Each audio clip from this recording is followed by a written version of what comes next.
से देख रहा था कि लगातार कांग्रेस जो है और लगातार झारखंड मुक्ति मोर्चा सरना धर्म कोड को शामिल करने के लिए आंदोलन कर रही है।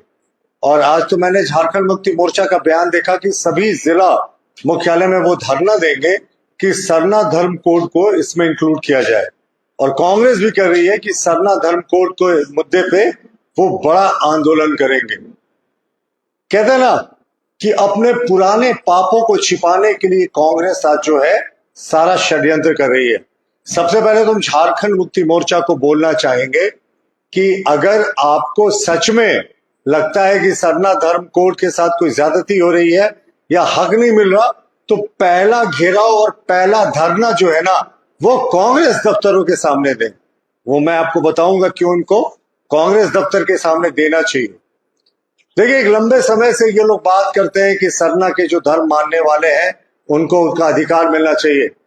और हम भी इस बात को कहते हैं कि साहब जो आरक्षण है 26% जनजातियों की संख्या है झारखंड में, जिसमें 4% जो है वो ईसाई हैं, 22% पारंपरिक तरीके से अपने धर्म और सभ्यता को रक्षा करने वाले सरना धर्म मानने वाले लोग हैं, या अन्य जो धर्म मानने वाले लोग हैं जिन्होंने धर्मांतरण नहीं किया। अब मैं आपको बताता हूं कि कांग्रेस का घेराव क्यों करना चाहिए और कांग्रेस इस मुद्दे पे क्यों एक्सपोज्ड है। मैं आपको एक पत्र दिखा रहा हूं 11 फरवरी 2014 का। ये बहुत ही महत्वपूर्ण पत्र है। ये तत्कालीन जो आदिवासी कल्याण मंत्री थे, जनजातीय कल्याण मंत्री थे, वी किशोर चंद्रदेव साहब। ये वी किशोर चंद्रदेव जी का लिखा हुआ पत्र है, जिसमें उन्होंने स्पष्ट रूप से कहा है कि सरना धर्म कोड की मांग जो है वो अव्यवहारिक है और इसे दिया नहीं जा सकता। जब कांग्रेस यूपीए की सरकार में थी तो उसने इसी सरना धर्म कोड को खारिज किया था और किसी पार्टी के फंक्शनरी ने नहीं खारिज किया था। कांग्रेस के तत्कालीन आदिवासी जनजातीय कल्याण मंत्री वी किशोर चंद्रदेव साहब ने लिखित उत्तर में सुदर्शन भगत माननीय सांसद को कहा था ये अव्यवहारिक है। वो यही नहीं रुके थे, उन्होंने कहा था कि अगर सरना धर्म कोड जैसे मांग को हम मानेंगे तो इसके ऐसे हजारों जो है वो मांग और जगह उठ जाएंगे, इसीलिए इसको देना अव्यवहारिक है, अव्यवहारिक, अनप्रैक्टिकल, ऐसे शब्दों का उन्होंने प्रयोग किया। इन्होंने कहा कि 2001 के सेंसस में 100 से ज्यादा ट्राइबल रिलीजन है और डिफरेंट सेक्ट है, इसीलिए अगर हम एक को देंगे तो ये तरह तरह की मांग होगी। Separate code to any sect, belief और tribal religion may generate similar demands from hundreds of other religion and is thus to be resisted। इन्होंने कहा कि अगर हम ये डिमांड को मांगेंगे तो दूसरे भी ऐसे जो है वो इस तरह के मांग को करेंगे, इसलिए इसको रेजिस्ट करना चाहिए, इसको विरोध करना चाहिए। यानी कांग्रेस ने सरना धर्म कोड की मांग को आधिकारिक रूप से 11 फरवरी 2014 की तिथि को रिजेक्ट किया था। उन्होंने ये भी कहा कि मिनिस्ट्री ऑफ ट्राइबल अफेयर्स जो डॉक्यूमेंटेशन किया इन्होंने रिलीजियस प्रैक्टिसेस का, अलग अलग ट्राइब्स का, जो उसमें ये जो स्टडीज है वो ज्यादा ऑथेंटिक है और सरना धर्म कोड देना किसी भी सूरत में व्यवहारिक नहीं है। तो सबसे पहले तो कांग्रेस को जवाब देना चाहिए कि जो उनके जो तत्कालीन आदिवासी कल्याण मंत्री थे उन्होंने एक ऑफिशियल डॉक्यूमेंट से, जो मैंने आपको दिखाया है 2 पन्ने के इस लेटर से, क्यों रिजेक्ट किया था सरना धर्म कोड को। आज कांग्रेस जो है वो मगरमच्छ के आंसू बहा रही है कि सरना धर्म कोड चाहिए, सरना धर्म कोड चाहिए। पहले एक बार कांग्रेस को राष्ट्र से माफी मांगनी चाहिए कि जो उस समय आदिवासियों की डिमांड थी सरना धर्म कोड को। ऑफिशियली यूपीए की सरकार थी 10 वर्षों तक और लिखित रूप से उन्होंने कहा था कि सरना धर्म कोड को रिजेक्ट करते हैं। और जो झारखंड मुक्ति मोर्चा आज कह रही है कि हम धरना देंगे, तो हम फिर से दोहराते हैं अपनी बात को, धरना दीजिए ना साहब, कांग्रेस ऑफिस का घेराव कीजिए। जो उनके तत्कालीन आदिवासी कल्याण मंत्री ने, सरकार ने रिजेक्ट कर दिया था सरना धर्म कोड की मांग को।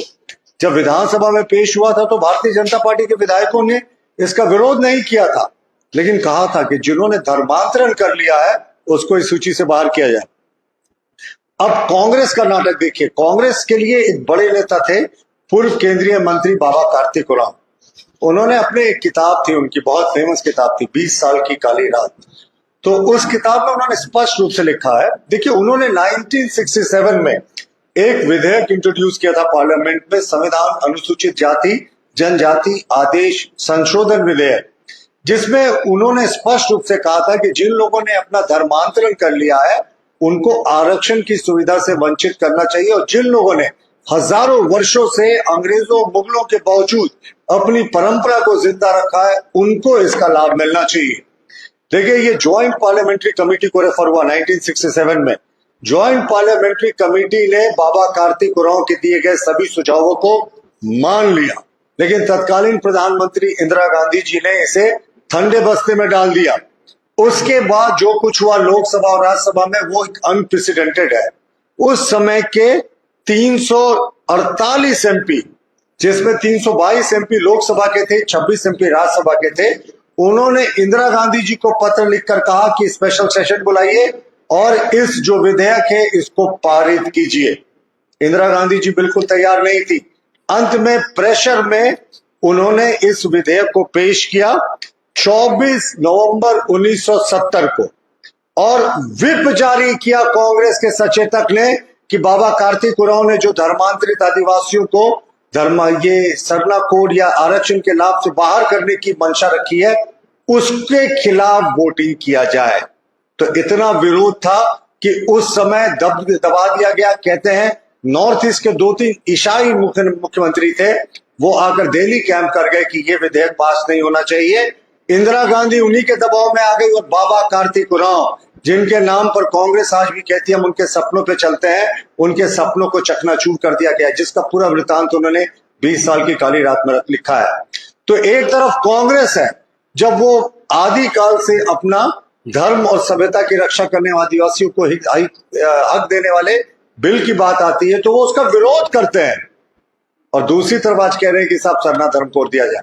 मैंने तो आपको दिखा दिया पहले भी इस पत्र के हवाले से कि किस तरीके से कांग्रेस के आदिवासी कल्याण मंत्री जी ने तो 2014 में ही सरना धर्म कोड को अव्यवहारिक बताते हुए रिजेक्ट कर दिया था। हमारा कहना है कि ये घड़ियाली आंसू क्यों साहब, जब आप सत्ता में थे 10 वर्षों तक, उससे पहले 50 वर्ष तक थे, उस समय आपको सरना धर्म कोड नहीं सूझा, लेकिन आज आप सरना धर्म कोड की बात करें, जहां तक भाजपा का स्टैंड है, हमारा क्लियर स्टैंड है। हमने सरना धर्म कोड का जब बिल पास हुआ था विधानसभा से तो हमने साथ दिया था, लेकिन स्पष्ट किया था जिन लोगों ने धर्मांतरण किया उन्हें इस सूची से बाहर किया जाए। तो आज झारखंड मुक्ति मोर्चा उसी दल के साथ गठबंधन में है जिसने सरना धर्म कोड को अव्यवहारिक बताया था। तो क्या पहले वो इससे पिन छुड़ाएंगे? क्या कांग्रेस दफ्तरों का घेराव होगा? क्या कांग्रेस अपने इस कुकृत्य के लिए माफी मांगेगी? अब तो झारखंड की जनता जवाब चाहती है।